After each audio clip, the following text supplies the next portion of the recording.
Blah blah blah blah blah blah. A teacher has set up a spreadsheet to record examination results.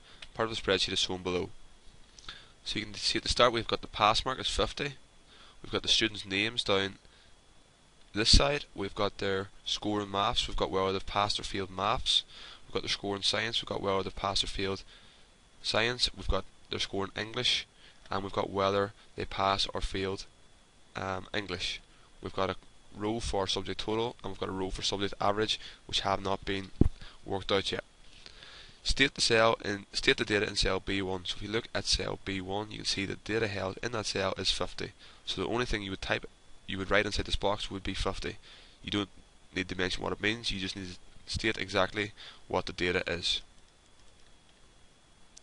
Question B. Which of the following formulas could be used to give the subject total in cell B8? First of all, go to cell B8 and look at what it's asking you to work out. So it's asking you what would be the subject total for this that would go in this cell. So it's obviously going to be B3 plus B4 plus B5 plus B6 plus B7, which might be in a formula equals B3 plus B4 plus B5 plus B6 plus B7, or it could be using the sum function, so it could be equals sum B3 full colon to B7. The important thing that you need to know is that it involves all cells between B3 and B7. Usually you can work your answers out from this.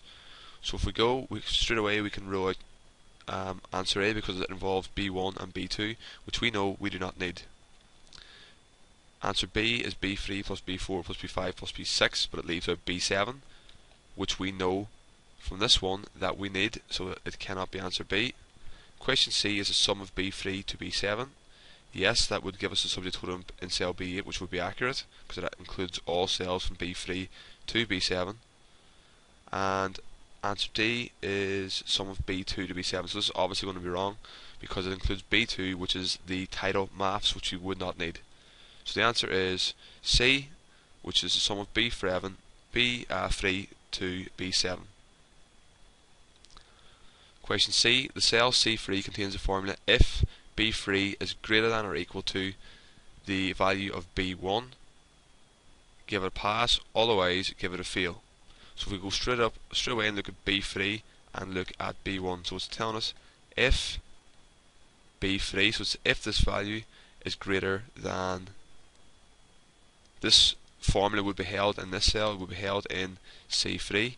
It's telling us if B3 is greater than B1, return the value of true, or sorry, of pass, otherwise return the value of fail. We can see that B3 is less than B1, so it's given fail. So this is a simple if statement to work out if the value of the student score is greater than 50 to give them a pass, otherwise give them a fail. Now the question, it looks confusing up here, but it's not if you actually look at what they're asking you. So they've asked you which one of the following formulas would you expect to be contained in cell C4. So if we go up and look at C4, we've got C4, which is here. So we know it's going to be testing the value held in B4. So it's going to be working out if B4 is greater than or equal to B1, return the value of true, or pass, sorry, otherwise return the value of fail. So straight away we know we're looking at B4. That's the important piece of data for this if statement. Now if you look at these answers they've given you, you can straight away rule out A because it involves use of B5. You can straight away rule out C because it involves B3, and you can straight away rule out D because again it involves B3. So we know it involves use of B4.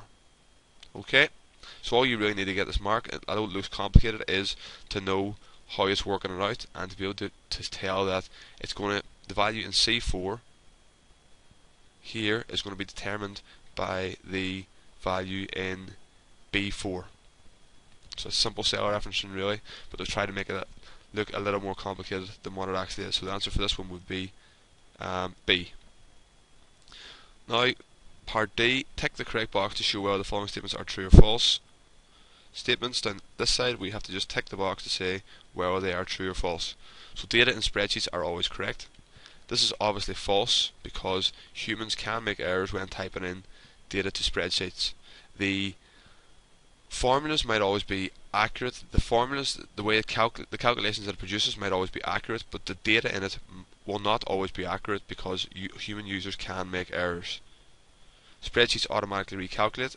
This is true if we have set up a formula and we change one of the values in one of the cells which are involved with that formula. The result will automatically update to reflect the changes that we've made in our data. Spreadsheets cannot draw bar graphs.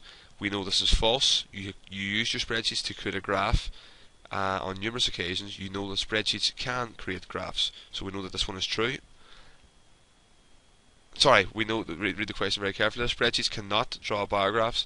We know that they can draw bar graphs because we've done it, so we know that this is false.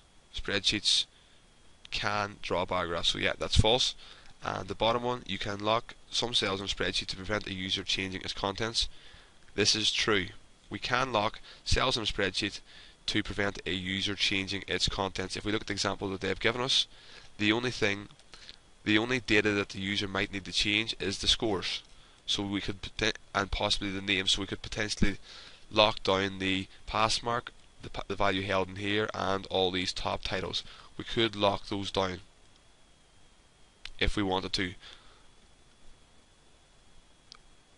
The only thing that the user would need to really be able to change would be the actual place for storing the scores. So these ones, your math scores, your science scores, and your English scores.